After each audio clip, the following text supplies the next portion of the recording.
안녕하세요. 바쁜 와중에도 틈틈이 여러분들 사연은 꼭 챙겨 듣는 30대 이혼녀입니다. 제가 이 채널에서 사연을 찾아 듣게 된 건 이혼 이후인데요. 제 친구 중에서도 이혼 후에 이 채널에서 위로를 많이 받은 사람이 있거든요. 사실 이혼 직후에는 제가 세상에서 가장 억울한 일을 당한 사람이 아닐까 하는 생각도 했었는데 여러분들 사연을 듣다 보니 세상에 정말 별일이 다 있더라고요. 그런 별일을 다 겪으면서 이걸 이겨내고 살아가는 것이 인생이라는 걸 이곳을 통해 배웠습니다. 그래서 오늘은 혹시 저처럼 위로가 필요하신 분들께 작게나마 도움이 되지 않을까 하는 마음에 큰맘 먹고 제 사연도 한번 들려드릴까 해요. 이곳에 들으시는 많은 인생 선배님들에 비하면 아직 짧은 인생이라 할 수도 있겠지만 저도 이혼하면서 겪은 일들이 제법 파란만장했거든요. 저는 제 친구들 중에서 결혼을 가장 빨리 한 축에 속합니다. 어릴 때부터 특별히 이루고 싶은 장래희망이 딱히 없었던 저는 일찍 결혼해 안온한 가정이라는 보금자리를 가꾸며 살아가는 것을 작은 소망으로 삼아왔습니다. 제가 아이를 정말 많이 좋아하거든요. 길가에 지나가는 아이들도 저렇게나 예쁜데 제 아이는 또 얼마나 예쁘겠어요?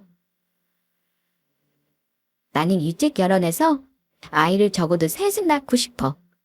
와, 셋이면 진짜 애국자네.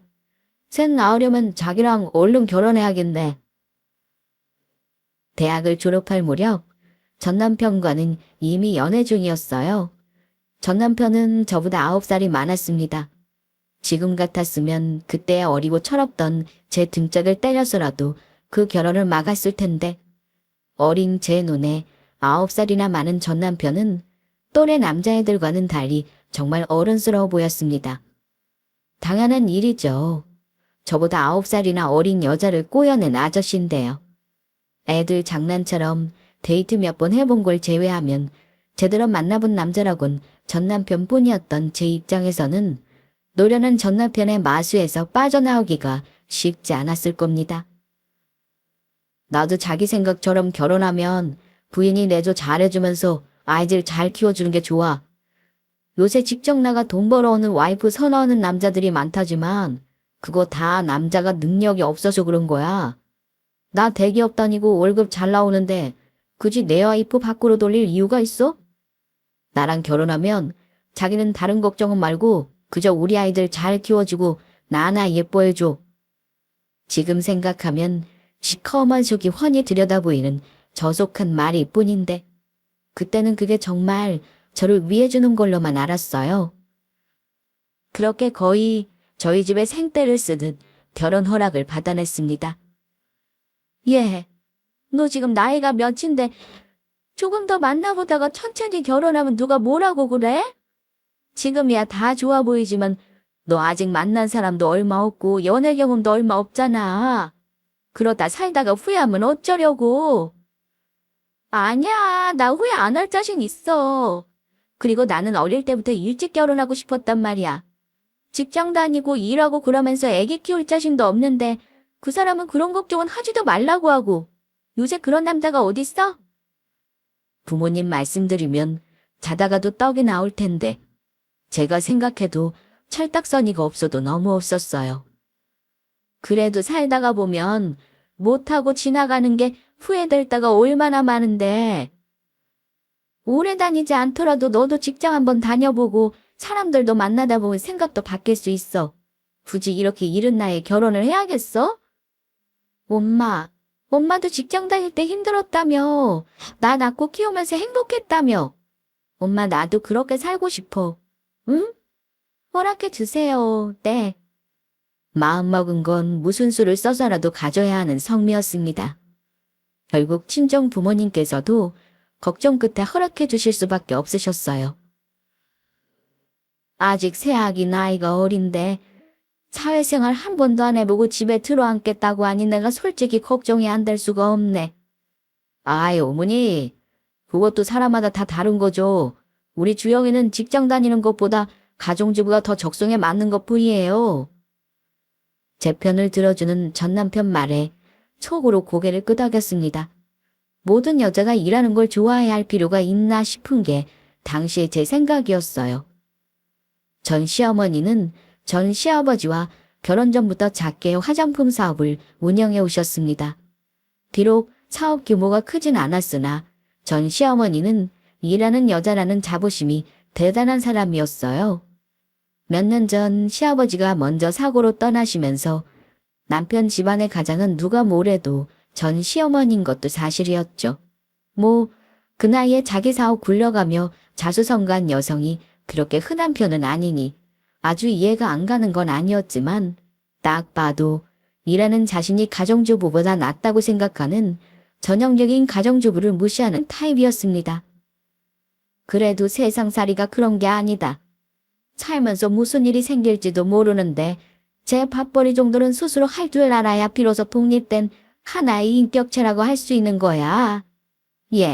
내가 정말 내 딸 같아서 하는 소리니까 너무 고깝게 생각하지 말고 잘 새겨들어.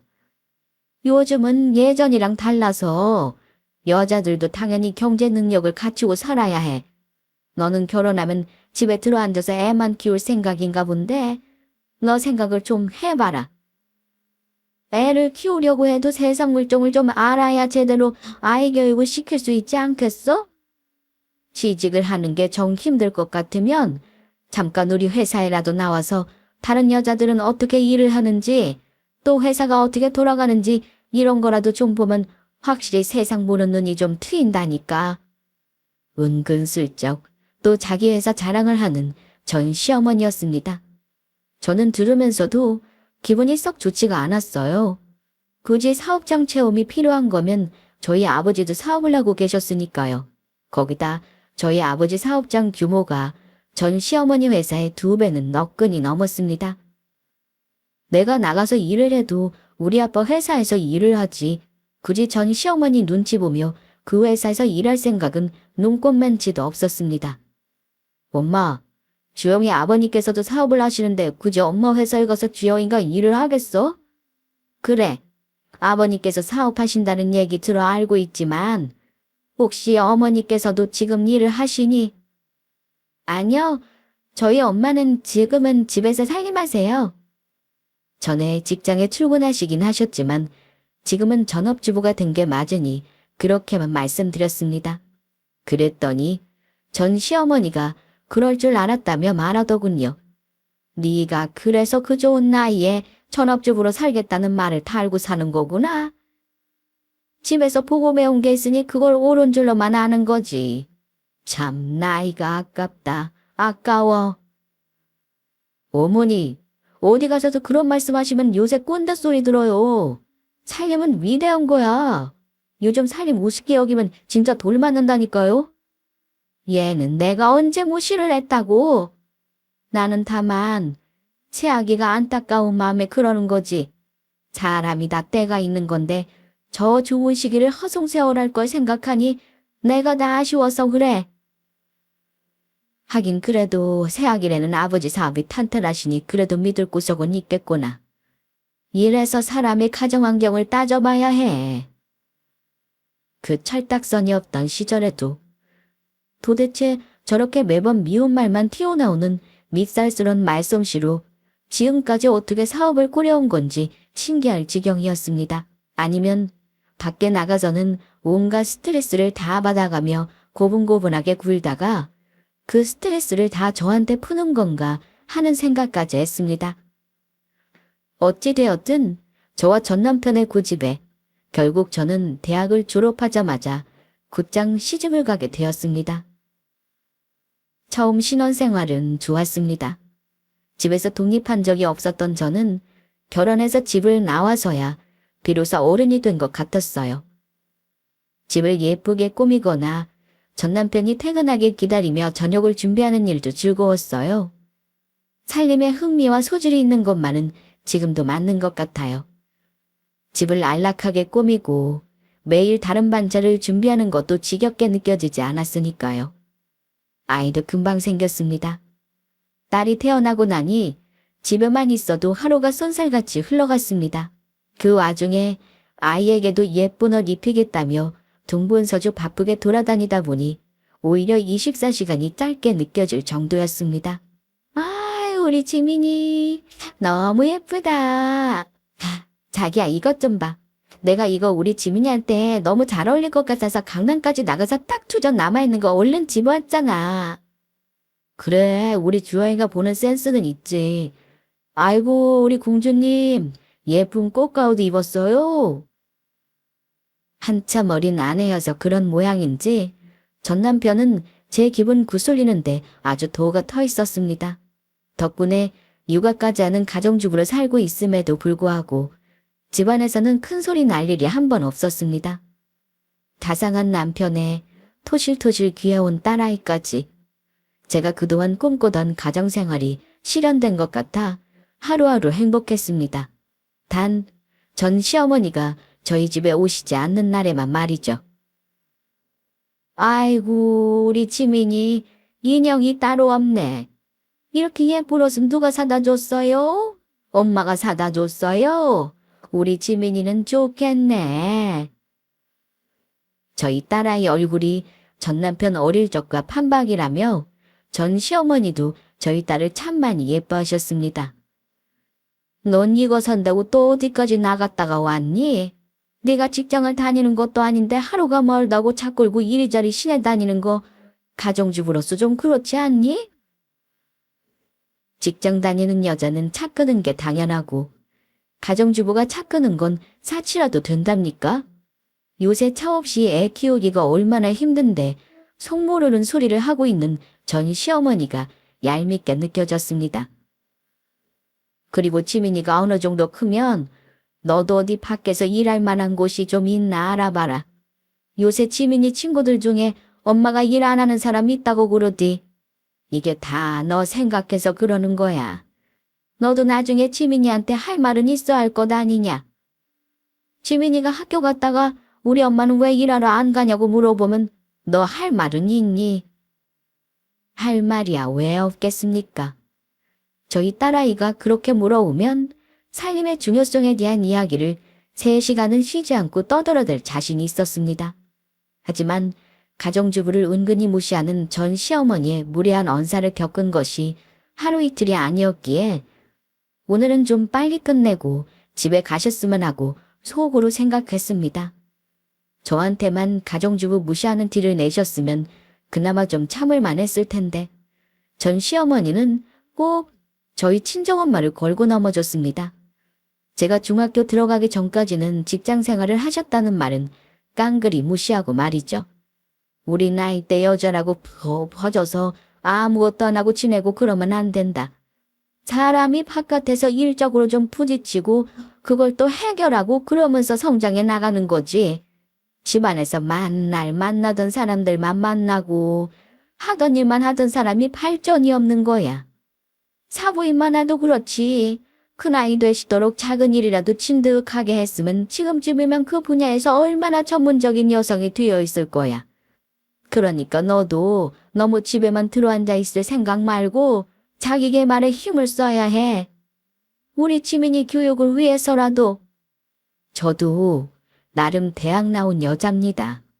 제가 지금 전업주부로 살고 있는 게 제가 공부를 게을리했다는 뜻도 아닌데 전 시어머니는 아주 당연하다는 듯이 일하는 여자가 전업주부보다 똑똑하다는 것을 전제로 말하고 있었습니다.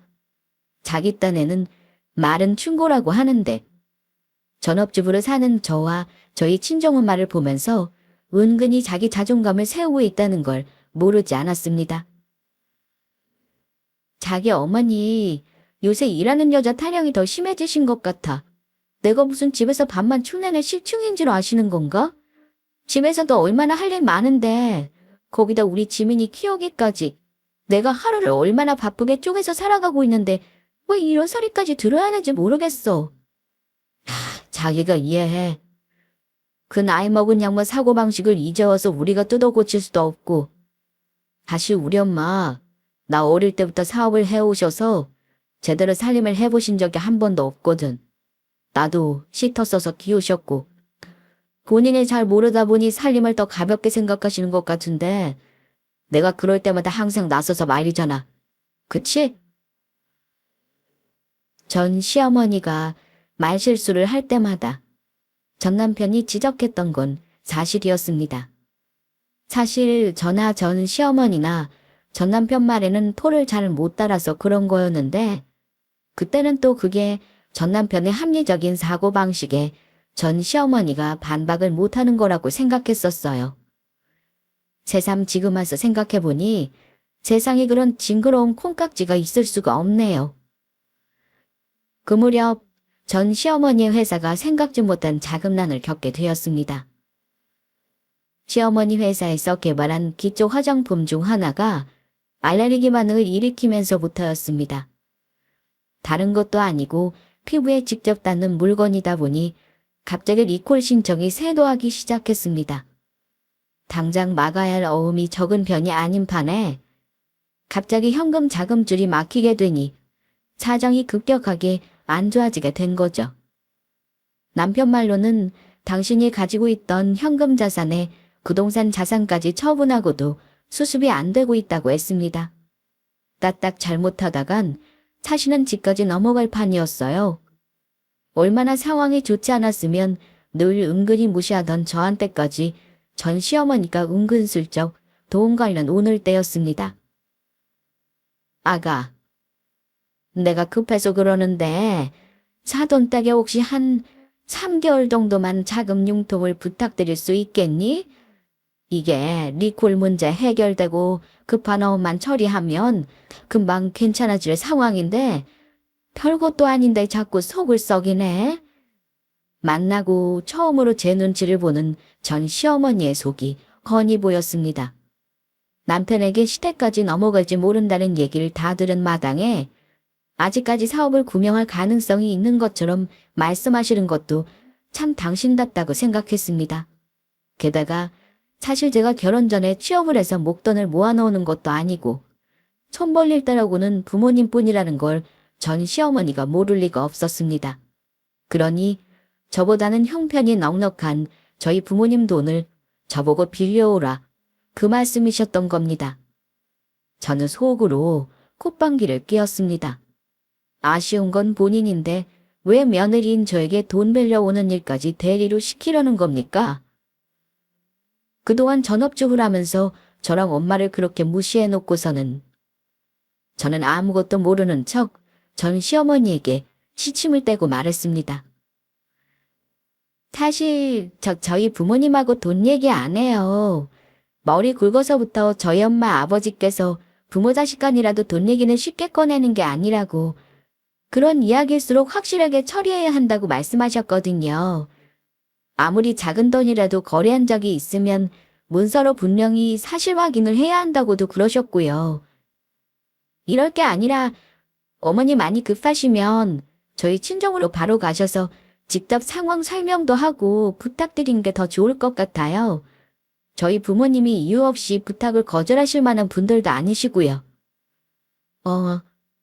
내가 그럼 본인 집안 넘어가게 하려고 돈 빌리려는 건데 본인이 아직 누가 합니까? 자기가 피땀 흘려 일군 재산인데 자식들한테 홀랑 물려줄 생각 없다는 소리를 수입만 마시면 입에 달고 살던 전 시어머니였습니다.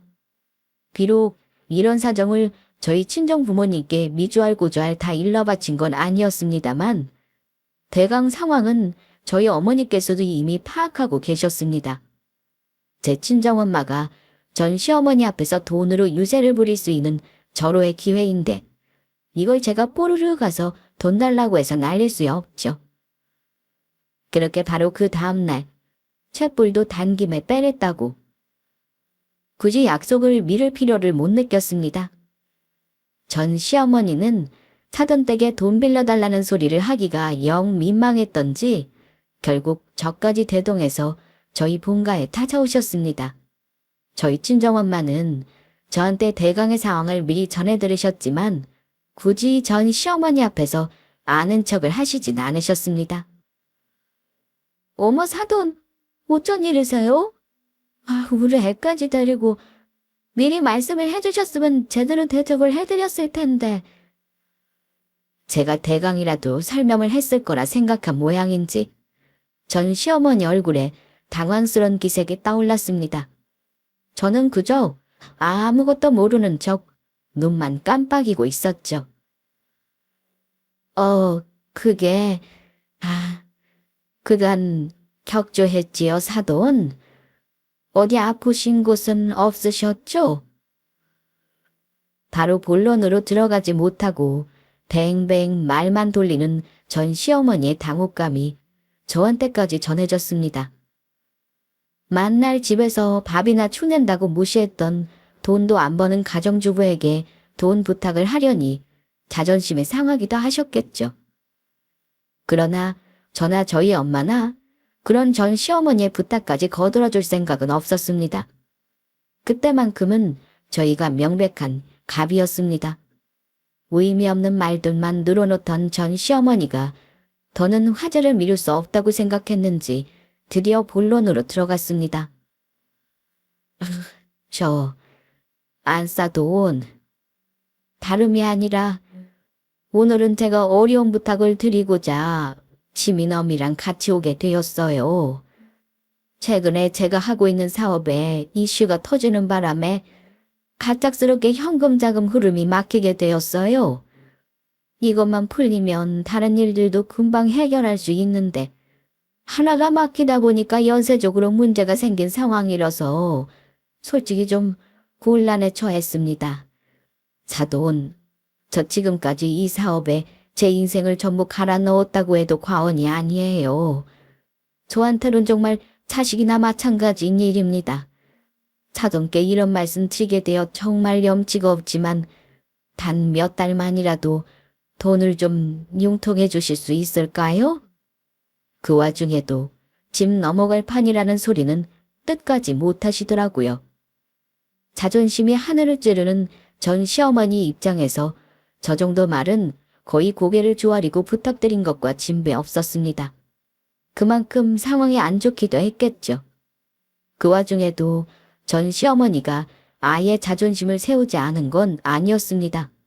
사실 현금 자금 융통을 바로 해줄 수 있는 사람은 저희 친정 아버지라고 생각하고 있으시겠죠. 그럼에도 불구하고 같은 사업가인 사돈에게 돈 부탁하기는 면이 안 서고 또 저희 아버지는 어렵게 생각하시니 그나마 만만하게 생각하는 저희 엄마를 통해 한 번 거쳐서 부탁을 하신 걸 테니까요. 그걸 저나 저희 엄마나 모르지 않았지만 이쯤에서 복수라고 하기도 민망한 작은 복수는 그만두기로 했습니다. 그런 일이 있으셨다니 사돈 마음고생이 말이 아니셨겠어요. 사정은 잘 알겠습니다. 제가 저희 남편하고 상의해서 조만간에 다시 연락을 드릴게요. 오늘은 여기까지 오셨으니 우리 애랑 저녁이라도 드시고 가세요. 전 시어머니가 괜찮다면 손사래를 치셨지만 저희 엄마는 아랑곳 않고 정갈한 저녁상을 한 상 차려내시며 우아하고 솜씨 좋은 가정주부의 정석을 뽐내셨습니다. 돈 부탁을 하러 와서 염치 없이 저녁상까지 근사하게 한 상 받은 전 시어머니 얼굴이 민망한 기색이었어요. 전 시어머니의 돈 부탁은 빠르게 해결되었습니다. 사실 저희 집 입장에서는 그 정도 돈 사돈에게 빌려주는 게 그렇게 무리가 되는 일은 아니었습니다. 그것도 전 시어머니보다는 저를 봐서 빌려주시는 거긴 했지만요. 세상에 너무 감사합니다. 덕분에 급한 물은 잘 굴 수 있겠어요. 전 시어머니는 언제 저와 제 친정엄마에게 자존심을 세웠냐는 듯 허리까지 숙이며 감사 인사를 하셨습니다. 얄밉긴 해도 저도 그때까지는 전 시어머니가 정말 길바닥에 나앉길 바란 적은 없었으니까요. 정말로 평생 일궈온 사업이 망한 것도 모자라 살던 집까지 처분하고 무일푼으로 복상 망할까봐 마음고생을 하긴 하셨던 모양이었습니다. 저희 친정 부모님이 도와주신 덕택에 시댁에서 유일하게 남은 재산인 집까지 넘어가는 것만은 간신히 막아낼 수 있었습니다. 고맙다는 전 시어머니 말도 허투루 하는 말 같지는 않았습니다. 하긴 그게 돈이 2억이었습니다. 저희 친정 아니었으면 누가 그 큰 돈을 빌려줬겠어요.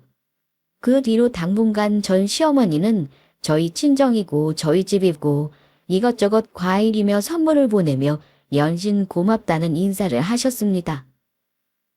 어머니, 또 과일 보내셨어요? 안 그러셔도 된다니까요, 참. 우리 지민이 골드키 잘 먹지 않니? 얼마 안 나온 특상품이라고 하더라.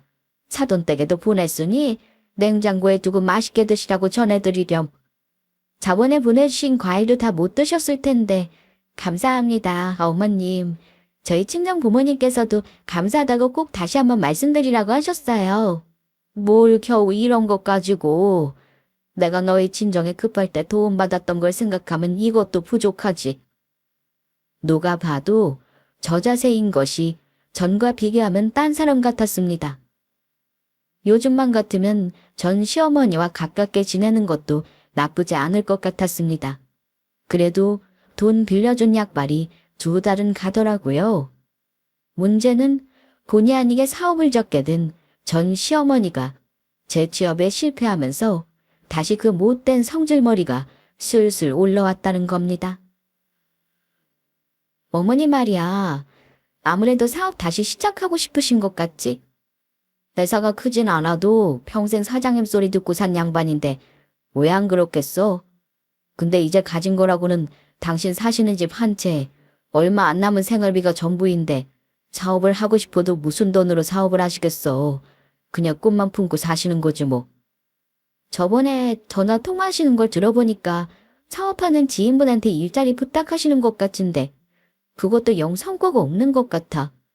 본인이야 자기가 오래 사업한 경력이 있으니 어디라도 나가서 일할 수 있다고 큰 소리는 치시는데 솔직히 나이가 적은 것도 아니고 다른 사장들도 젊고 자기보다 경력 적은 사람 위에서 일하려고 하지 나이 많은 사장 출신 직원을 두고 싶어 하겠어?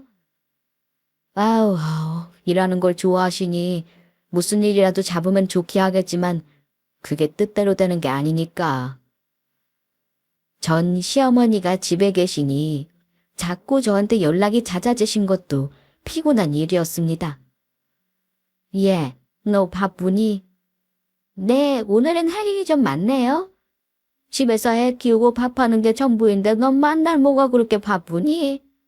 평생 그 밥하고 애 키우는 거 전담으로 해본 적이 없으신 양반 입에서 그런 소리를 듣자니 또다시 부하가 치미는 기분이었습니다. 살림 우습게 하는 성미가 다시 불쑥 튀어나오기 시작한 거죠. 이제는 본인도 일하러 나가시지도 않으시면서 전업주부 무시하시는 건 정말 평생 못 고칠 모양인가 보다 싶었습니다. 저 사람 하나 안 쓰고 제 집 살림 혼자 다 도맡아 하면서 아이까지 돌보미분 손 안 빌리고 혼자 키우잖아요. 솔직히 요새 같으면 제 몸에 2개는 더 있었으면 싶어요. 어머니, 우리 지민이 어린이집 수업 시연에 나가봐야 해요. 급한 일 없으시면 제가 나중에 연락드릴게요. 전화통을 오래 붙들고 있을수록 제 스트레스만 가중되는 경험을 이미 넘치도록 해봤기 때문에 적당히 핑계를 대고 전화를 끊었습니다. 거기다 얼마 전에 전 시어머니가 한 말이 아직도 가시처럼 제 마음속에 박혀 있었습니다. 사부인은 팔자도 참 좋다. 평생 살림한다고 집에 편하게 틀어박혀 있어도 남편이 따박따박 돈 잘 벌어 가져다 주니 얼마나 사는 게 편하시겠어. 저번에 보니 사부인 피부에서 광이 다 나더라. 오니 팔자 못 이긴다더니 그간 내가 추울뚱살뚱 고생한 게 허무하게 느껴질 지경이야. 우리 엄마가 그동안 얼마나 치열하게 살아왔는지 쥐뿔도 모르는 양반이 경솔하게 내뱉는 말에 꼭지가 도는 줄 알았습니다. 전업주부라며 멸시하던 것도 모자라 이제는 재산 잃고 자격지심까지 생긴 모양인지 아주 가관도 아니었습니다. 이건 사돈한테 돈을 2억이나 빌려줘 놓고도 욕을 먹는 판이니 죽 써서 개준 꼴이었습니다. 부디 제 친정 엄마 앞에서는 저 가볍디 가벼운 입을 조심하시길 바랄 뿐이었어요. 그 무렵 전 남편의 행보에 의심스러운 점이 발견되기 시작했습니다. 그동안 종종 회사 일로 야근을 하는 일이 있기는 했지만 갑작스럽게 야근이 너무 잦아졌습니다. 본인 말로는 새 프로젝트에 연달아 본인 부서에서 이슈가 터지면서 일이 겹친 거라고 설명했으나 그렇다고 일주일에 평일 4일에 주말 출근까지 할 정도로 바쁜 게 정말 정상인가 싶었습니다. 자기 살 빠진 것 좀 봐. 이렇게 만날 집에 못 들어오니 살이 안 빠질 수가 있나. 일찍 들어와서 내가 해준 밥도 먹고 그러면 이렇게 축날 일이 없는데 이게 또 무슨 일이야? 월급쟁이야 회사에서 까라면 까야지 뭘 어쩌겠어. 아무리 그래도 그렇지 이 정도면 학대지. 무슨 회사가 이 일을 다 자기가 해. 사람을 이렇게 부려먹고 진짜. 에이 괜히 그런다. 이게만 살도 빠지고 좋지 뭐. 그때까지만 해도 매일 자정이 넘어야 겨우 들어오는 전 남편이 안쓰러운 마음뿐이었습니다. 아닌 게 아니라 정말 살도 제법 많이 내려 있었어요. 그게 제가 어떻게 찌운 살이었는데 남편 잘 내조해보겠다며 몸에 좋다는 온갖 보양식을 정성껏 만들어 먹인 거였습니다. 자기 왜 이렇게 밥을 못 먹어? 자기 아롱사태 좋아하잖아. 오늘 고기 좋은 거 들어왔대서 일부러 나가서 떼워서 전골한 건데 조금만 더 먹어봐, 응? 아니야. 피곤해서 그런가 입맛이 없네. 나 먼저 들어가서 쉴게. 평소 같았으면 마파람에 개눈 감추듯 먹어 없앨 맨이었습니다.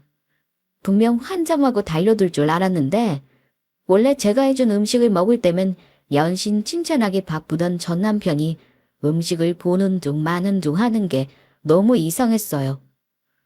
요새 야근이 잦아서 몸이 많이 상한 건가? 건강이 나빠지면 입맛도 잃는다고 하던데 별의별 걱정을 다 했죠. 그러다 결국 보고 만 겁니다. 샤워하러 들어간 전 남편이 두고 간 휴대전화에 메신저 알람이 계속해서 울렸습니다. 비록 잠겨 있어서 내용은 확인할 수 없었으나 업무 때문에 연락했다고 하기엔 알림음이 울리는 간격이 너무 짧았습니다. 아무리 생각해도 사적인 내용을 짧게 여러 번 보내는 것 같았습니다. 평소 같으면 전 남편의 휴대폰을 뒤질 생각은 꿈에도 하지 않았을 테지만 그날따라 감이 너무 이상했습니다. 그래서 아직 욕실에서 물소리가 끊이지 않는 걸 확인하고는 슬그머니 전 남편 휴대전화 잠금 패턴을 풀었습니다. 전 남편은 제가 본인 휴대전화 잠금 패턴을 알고 있다는 건 모르고 있지만 같이 살다 보니 굳이 알려고 하지 않아도 휴대전화 잠금을 푸는 걸 자주 볼 수밖에 없을 테니까요. 그렇게 열린 전 남편의 휴대폰은 그야말로 판도라의 상자였습니다. 대리님, 발사 주무세요? 집에 가면 바로 연락주기를 해놓고 설마 벌써 식은 건 아니죠? 누가 봐도 여자가 보낸 게 틀림없는 메신저였습니다. 저는 떨리는 손으로 그 여자와 전 남편의 이전 대화 기록을 훑어보았어요. 미진 씨, 오늘도 시간 안 돼? 자기 부모님 집 내려간다고 우리 벌써 며칠이나 회사 밖에서 못 만났잖아. 나 더는 못 참겠어. 오늘은 좀 밖에서 보자, 응? 글쎄요. 오늘은 다정한 와이프분이 해주는 저녁 먹으러 일찍 안 들어가세요? 난 당연히 그런 줄 알았는데. 뜬금없이 매일 먹는 밥 타령은 오늘 진짜 분위기 좋은 레스토랑 예약해놨어. 자기도 마음에 들 거야. 대리님은 살 붙으면 얼굴이 미워지는 타입이야. 아침에 운동 열심히 하고 있죠? 살 좀 빠지니까 대리님 보기에도 훨씬 좋죠. 미지 씨 말이야 항상 옳지. 만날 마누라가 돼지처럼 먹여놔서 찌워놓은 거 빼느라 아직 죽겠어. 미진 씨가 나 상 줘야지. 그치? 아주. 연병도 이런 연병이 없었습니다. 그동안 야근을 하네 힘이 들어 살이 빠지네 했던 것도 죄다 거짓말인 게 틀림없었죠. 메신저 프로필을 눌러보니 상대 여자는 전 남편 회사 같은 부서에 인턴 사원으로 일하고 있는 여대생이었습니다. 9살 어린 저를 꼬여낸 것도 부족했던 모양인지 전 남편보다 14살이나 어린 여자였습니다. 배신감에 치를 떠는 와중에도 이 어린 게 왜 늑다리 아저씨를 만나는 건지 이해가 안 돼서 커주심이 나올 지경이었어요. 같은 부서인데다 대화 내용에서도 드러나듯 상간녀 또한 전 남편이 유부남이라는 사실을 확실하게 인지하고 있었습니다. 도대체 이 둘의 정신 상태가 이해가 가질 않았습니다. 이렇게 분노에 차서 남편 휴대폰을 더 뒤져보니 기막힌 게 또 나왔습니다. 바로 전 남편의 헬스장 등록 확인 문자였어요. 무려 한 달에 회원권이 200만 원이 넘는 피트니스 센터였습니다. 전 남편은 평생 운동이라고는 모르는 물렁살이었어요. 어린 여자 눈에 들겠다고 몇백씩 하는 회원권까지 끊어다 저 몰래 살을 빼고 있었던 겁니다. 저보다 열 몇 살이 어린 여자한테 정신이 팔린 전 남편 놈도 웃기는 놈이었지만 메신저 내용을 읽다 보니 여자애도 아주 보통 내기가 아니었습니다. 그 나이 때 저는 그저 전 남편이 휘두르는 대로 이리저리 휘둘리기만 했는데 저보다 나이 먹은 아저씨를 아주 손쉽게 찜쪄먹고 있었습니다. 제가 그렇게 운동하라고 잔소리를 해도 실실 웃기만 하고 꼼짝도 안 하던 놈을 새벽 헬스까지 가게 만들다니 물건은 물건이다 싶었죠. 까딱하단 중간에서 나만 이상해지고 저들은 쏙 빠져나갈지도 모르겠다 생각하니 뒷목이 쭈뼛해졌습니다. 대비를 철저히 해야 했습니다. 그로부터 며칠간 저는 전 남편의 외도를 알아챘음에도 아무런 내색 없이 지냈습니다. 물론 전 남편 모르게 제가 할 수 있는 모든 수단을 다 동원해 이혼에 필요한 증거를 수집했습니다.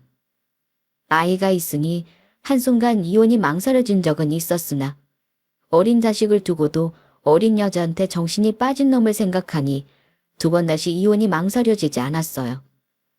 이렇게 이혼을 위한 모든 준비를 마치고서야 저는 전 남편을 제 앞에 불러 앉혔습니다.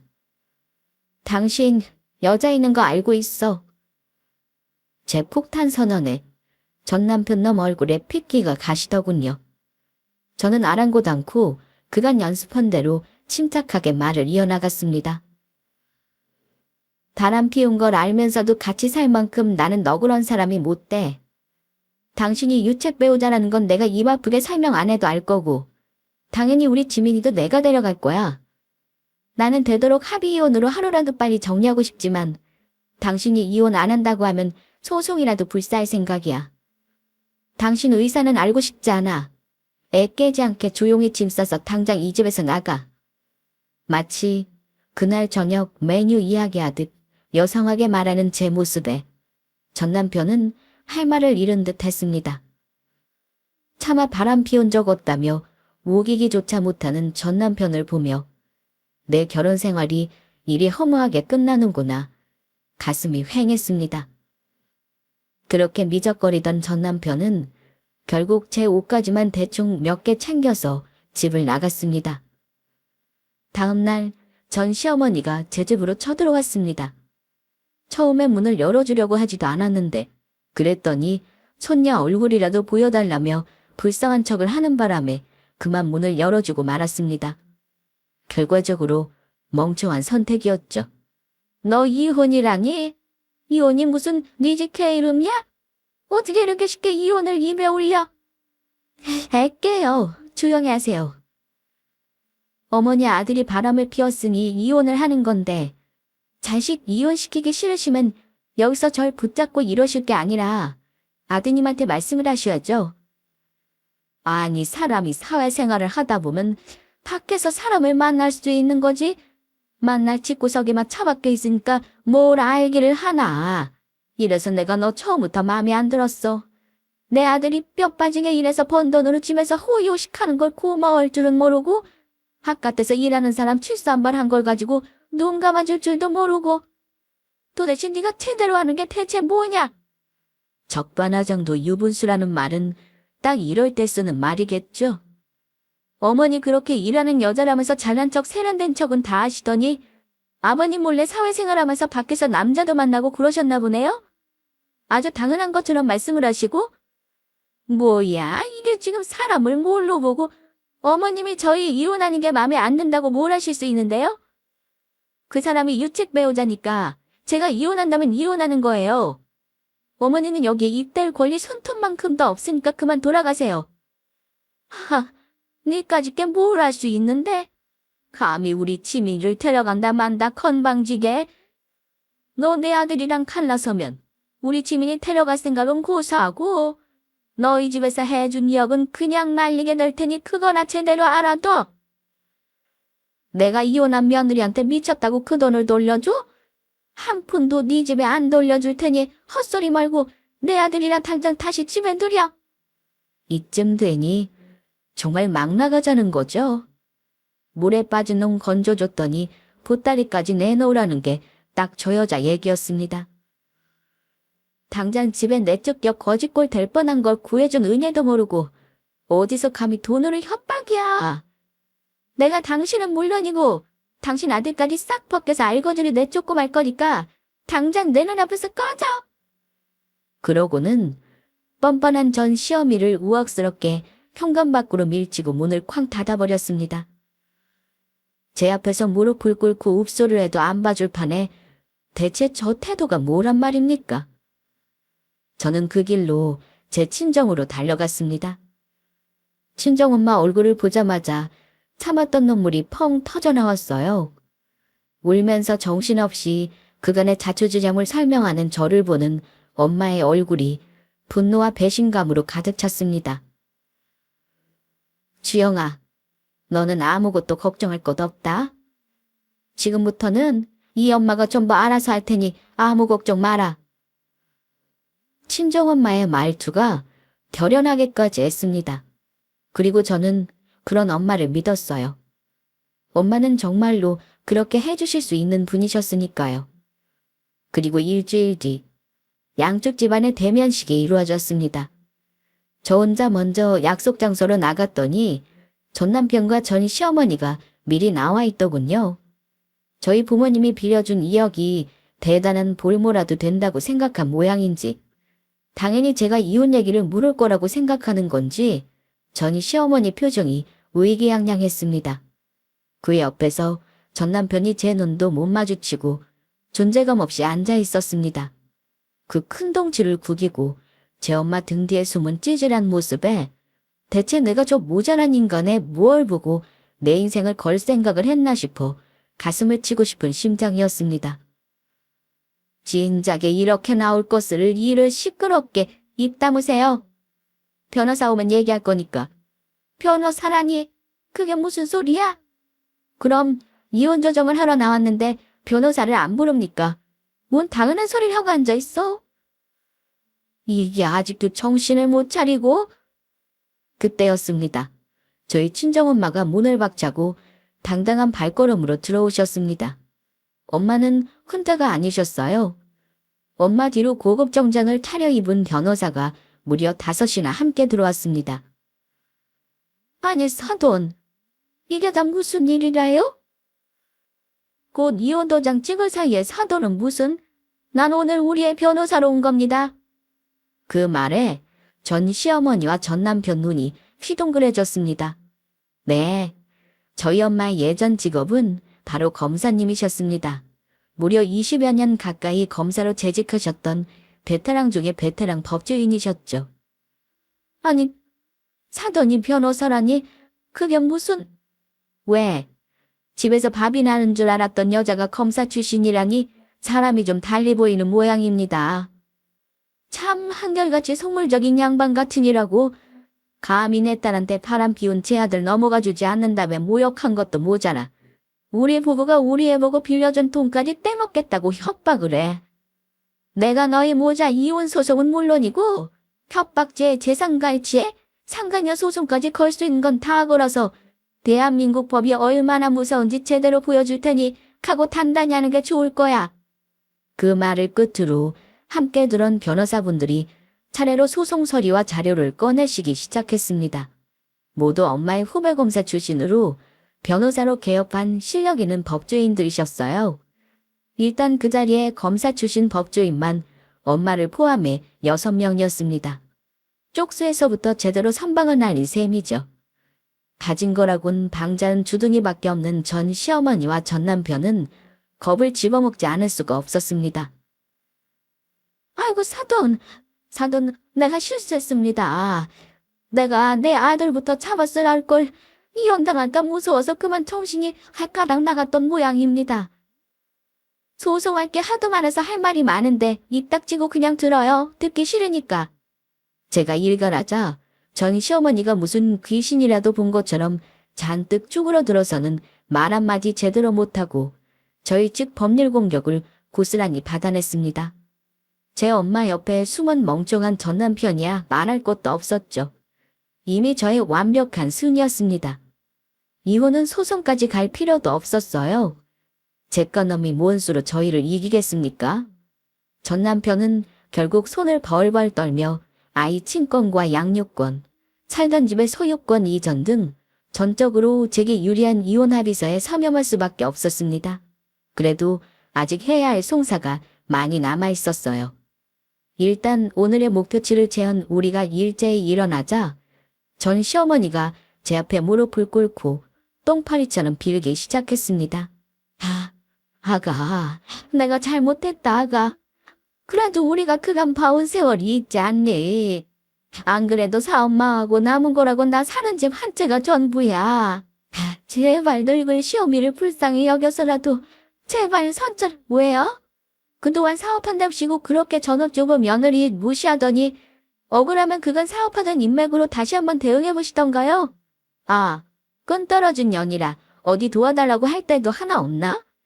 평생 사업했다는 양반이 인맥도 참 빈약하네. 그렇게 전이 시어머니를 한껏 비웃어주고는 저희 친정엄마와 함께 후련한 마음으로 그 자리를 떴습니다. 다음 날부터 전 시어머니에 대한 협박죄와 사기죄 등 걸 수 있는 모든 명목으로 소송이 진행되었습니다. 결국 전 시어머니는 살던 집을 팔아 저희 부모님이 빌려주신 2억은 말할 것도 없고 소송 비용으로 남은 돈까지 모두 탕진해야 했습니다. 쪽방촌 어디 방 구했다는 소식은 얼핏 들었는데 뭐 더는 제가 신경 쓸 바가 아니죠. 상간녀 소송도 예정대로 진행했습니다. 정직원도 아니고 인턴인데다 그런 일일수록 여자 쪽이 불리한 편이죠. 회사에서 잘리는 거야 당연한 일이고 다니던 학교며 전공으로 삼던 업계까지 소문이 나서 그 여자는 상간녀로 평생 지울 수 없는 낙인을 달고 살게 되었습니다. 이혼이 마무리됐다고 전 남편을 그대로 둘 수 없겠죠? 누가 뭐라고 해도 이 사달의 가장 큰 원인 제공자는 바로 그놈이니까요. 전 남편 회사까지는 제가 친히 행차할 필요도 없었습니다. 다만 웬 검은 모자에 검은 마스크를 쓴 남자가 전 남편과 인턴 사원의 낯뜨거운 모습이 담긴 사진 수백 장을 회사 로비에 뿌리고는 순식간에 사라졌다는 소식만 들었습니다. 수치스러운 모습을 바닥까지 죄다 사람들에게 공개적으로 들킨 셈이니 부하가 치밀겠다 생각하면서 고소한 기분을 만끽했습니다. 열받으면 증거 찾아서 고소하시던지요. 법정에서야 증거가 가장 중요한 거 아니겠습니까? 얼굴 두껍게 꾸역꾸역 회사에 나가던 전 남편은 결국 한 달을 채 못 버티고 스스로 사직서를 냈다고 하더군요. 말이 사직서지 사내에 무리를 일으킨 직원에 대한 사직 권유가 있었다는 건 나중에 건너서 듣게 되었습니다. 회사 관두고는 어디 지방에라도 내려간 건지 전 남편 소식을 듣는 일은 더 이상 없었습니다. 그렇게 제 인생의 모든 방해물이 사라지고 저는 저희 친정 부모님과 딸아이와 함께 더할 나위 없이 행복하게 지내고 있습니다. 제 파란만장한 이혼 이야기는 여기까지입니다. 오늘도 사랑하는 사람들과 함께 하시길 바라며 사연 들어주신 여러분 감사합니다.